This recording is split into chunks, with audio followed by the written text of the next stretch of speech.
जय हिंद दोस्तों, आपका स्वागत है फिर से हमारे यूट्यूब चैनल में। तो दोस्तों, एसएससी जीडी का जो मॉक टेस्ट आरडब्ल्यू पे आता है, मैंने तो लगा लिया है और हमने आपको हिंदी का सोल्यूशन भी अपने चैनल पे डाल दिया है। अभी हम जीएस का बता रहे हैं। तो क्वेश्चन नंबर 1 दिया हुआ है, भारतीय संविधान की 7वीं अनुसूची में समवर्ती सूची के विषयों पर संसद और राज्य विधानमंडल दोनों कानून बना सकते हैं, किंतु विरोध की स्थिति में किसका कानून मान्य होगा? तो इसका आंसर दोस्तों होगा संसद का मान्य होगा। क्वेश्चन नंबर 2, खुदाई खिदमतगार आंदोलन के संस्थापक खान अब्दुल गफर खान को किस उपनाम से जाना जाता है? तो उन्हें दोस्तों सीमांत गांधी के उपनाम से जाना जाता है। भारत में आर्थिक नियोजन के संदर्भ में बॉम्बे प्लान 1944 को तैयार करने वाले उद्योगपतियों में कौन सम्मिलित नहीं थे? तो जे.आर. टाटा थे, घनश्याम दास बिड़ला थे, कस्तूरभाई लाल भाई थे, धीरूभाई अंबानी नहीं थे। डी क्वेश्चन सही नहीं है। केंद्र में अस्थिर राजनीतिक परिस्थिति के कारण 1990 में भारत की कौन सी पंचवर्षीय योजना समय पर प्रारंभ नहीं हो सकी और 2 वर्षीय योजना 1990 से 92 चलाई गई? तो ये थी दोस्तों, इसका आंसर होगा दोस्तों बी, 8वीं। भारत की जनगणना के अनुसार साक्षरता प्रतिशत की गणना किस आयु के वर्ग से की जाती है? तो दोस्तों, भारत की जनगणना जो है किस वर्ष के आयु से की जाती है? तो इसका आंसर होगा सी, 7 वर्ष से अधिक। निम्नलिखित में से कौन सा युग्म वादक और उनका वाद्ययंत्र सही सम्मिलित है? तो दोस्तों, जाकिर हुसैन जो सितार वादक हैं, पन्नालाल घोष, ये सही है दोस्तों, पन्नालाल घोष बांसुरी वादक है। निम्नलिखित में से कौन सा भारतीय संविधान में उल्लेखित राजनीति का निदेशक सिद्धांत नहीं है? तो क्वेश्चन नंबर 7 का आंसर दोस्तों हो जाएगा सी, विधायिका और कार्यपालिका से पृथक करना।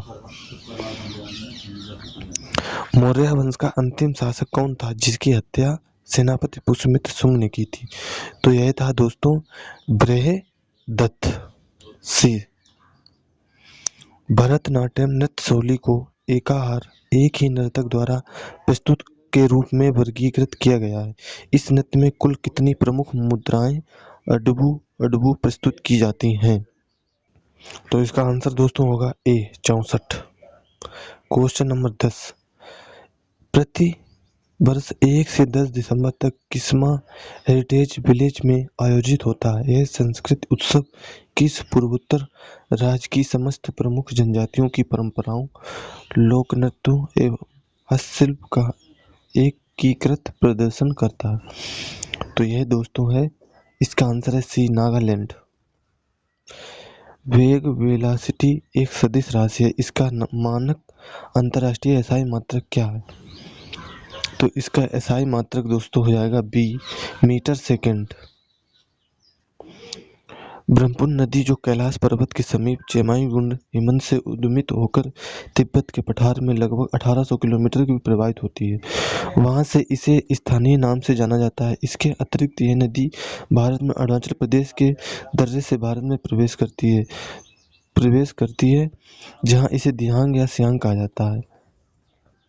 तो क्वेश्चन नंबर 12 का आंसर होगा 2, सांगपो।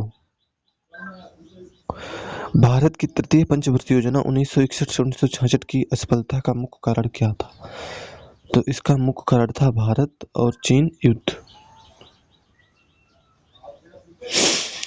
कथक शब्द की व्युत्पत्ति किस संस्कृत शब्द से हुई है और इसका क्या अर्थ है?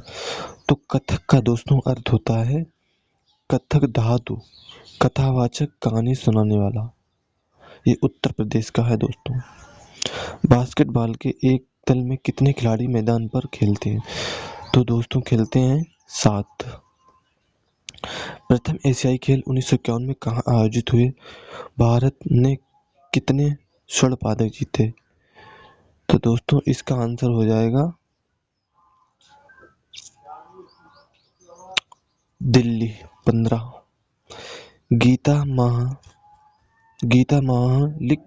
गीता महापात्र किस शास्त्रीय नृत्य के लिए प्रसिद्ध है? तो इसका आंसर दोस्तों हो जाएगा बी, सही, कथकली। सिंधु नदी पर बने भाखड़ा नंगला बांध की ऊंचाई कितनी और यह किस नदी पर स्थित है? तो दोस्तों भाखड़ा नंगला बांध जो है सतलज नदी पर है। महात्मा गांधी ब्रिटिश सरकार कानून साल्ट एक्ट तोड़ने के उद्देश्य में साबरमती आश्रम अहमदाबाद से गुजरकर तटीय ग्राम दंडी तक लगभग 385 किलोमीटर की ऐतिहासिक पदयात्रा अपने 75 चयनित सत्याग्रहियों के साथ प्रारंभ की, जो कि 24 दिन तक पूर्ण हुई थी। इस यात्रा में सविनय आंदोलन का सूत्रपात किया गया। यह यात्रा कब प्रारंभ हुई और दंडी के समुद्र तट पर मुट्ठी भर नमक उठाकर कानून भंग करने की तिथि क्या थी? 6 अप्रैल 1930। क्वेश्चन नंबर 20, हड़प्पा सभ्यता में किस धातु का प्रयोग नहीं हुआ है? तो दोस्तों हड़प्पा सभ्यता में सोना का प्रयोग नहीं हुआ है। दोस्तों मैंने जीएस के 20 क्वेश्चन अटेम्प्ट किए हैं। अब देखते हैं इसमें कितने क्वेश्चन मेरे बिल्कुल राइट हैं जीएस में। तो सबमिट करते हैं दोस्तों। और 20 क्वेश्चन मैंने पूरे अटेम्प्ट किए जीएस के। जीएस आज कुछ सरल थी, 2-3 क्वेश्चन थे अच्छे। तो दोस्तों 20 क्वेश्चन अटेम्प्ट किए हैं और इसमें मेरे 15 क्वेश्चन सही हुए हैं दोस्तों, 5 क्वेश्चन मेरे गलत हुए। अब ये तो पता नहीं कौन से गलत हुए, ये तो शाम को ही पता चलेगा। तो वीडियो थोड़ा अच्छा लगा तो चैनल को सब्सक्राइब कर लें।